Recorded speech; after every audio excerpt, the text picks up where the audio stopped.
Hello there, welcome to the AirgunGearShow. I've got a story to tell you. While I was in the field the other day filming my FX Wildcat MK2, I was sat having an incredibly healthy lunch of donuts and jammy dodgers while watching Plinky Poos on my phone, and I took inspiration from what I was seeing. And I looked round the table and I thought, would a tin of Pringles potato chips stop an airgun pellet? And here's what I found out.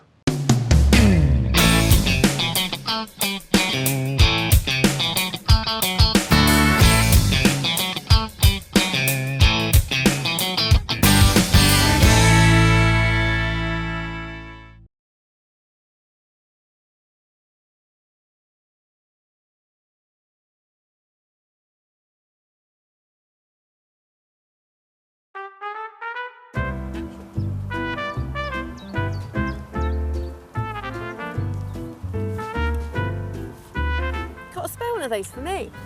No, they're mine.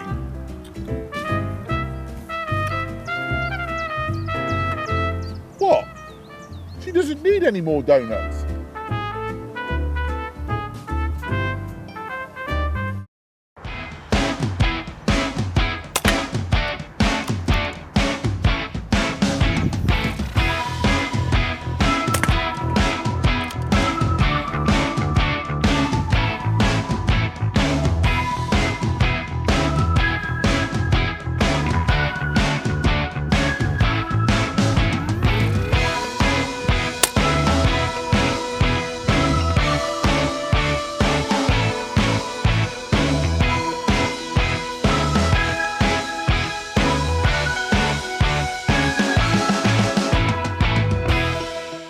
A couple of years ago we first saw the Wildcat in that guise just there, but now we've got the Mark II version.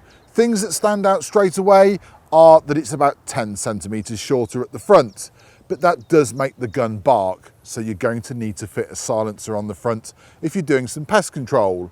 It's also lighter than the original Wildcat. It's also got an improved trigger and loading mechanism on the side. But the biggest thing that stands out on the rifle is the fact that it's now got the smooth twist X barrel on it. And that makes it really, really special.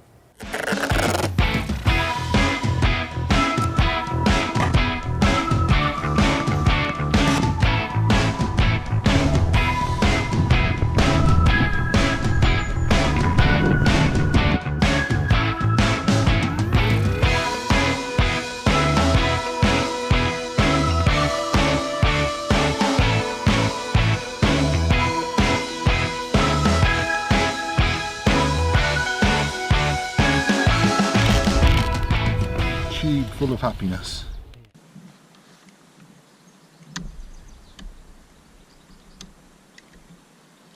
Right,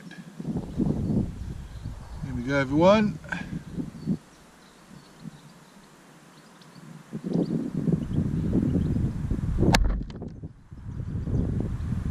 Whoa.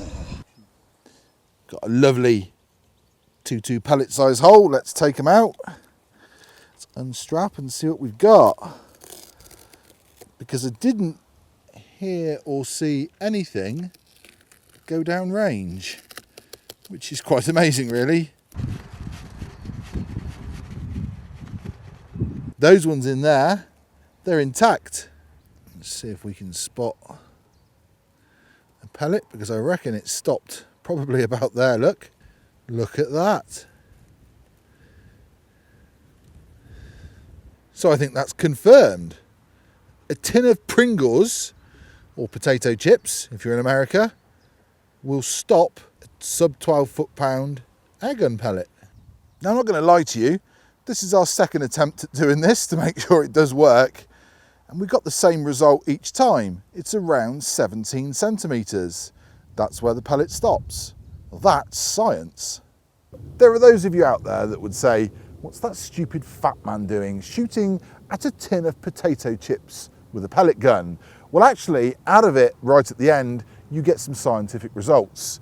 You see, that Wildcat 2 has got that X barrel on it, and that X barrel is incredibly interesting because the pellet has come out of the potato chips perfectly formed, and you get to see what the pellet looks like after it's been down that X barrel. If we take a closer look at the end of the pellet, we can see just there, even though it's full of potato chip debris, that pellet comes out with a pentagon shape in the back of it. It's a very smooth, very subtle pentagon shape. And that pentagon shape that's on the tail of the pellet is also imparted onto the dome head of the pellet, round the outside there. And what it shows is that rifling on that X barrel doesn't cut into the pellet. It just puts a very subtle pentagon shape on it. And that, I think, helps it fly through the air a lot more stably. There's no rough edges from the rifling on a standard barrel to distort it as it goes through. It's a very, very smooth shape. And I find that very interesting. Thus, while eating my lunch, I came up with the stupid idea of shooting a tin of potato chips. But doing that has yielded an unexpected scientific result. I can now see the secrets of how that pellet flies when it comes out of an FX X barrel. I therefore declare myself to be a scientist, and you may now call me Dr. Barry. Just to let you know as well, I'm on a strict diet. So during the day, I only eat 4 tins of potato chips instead of 5.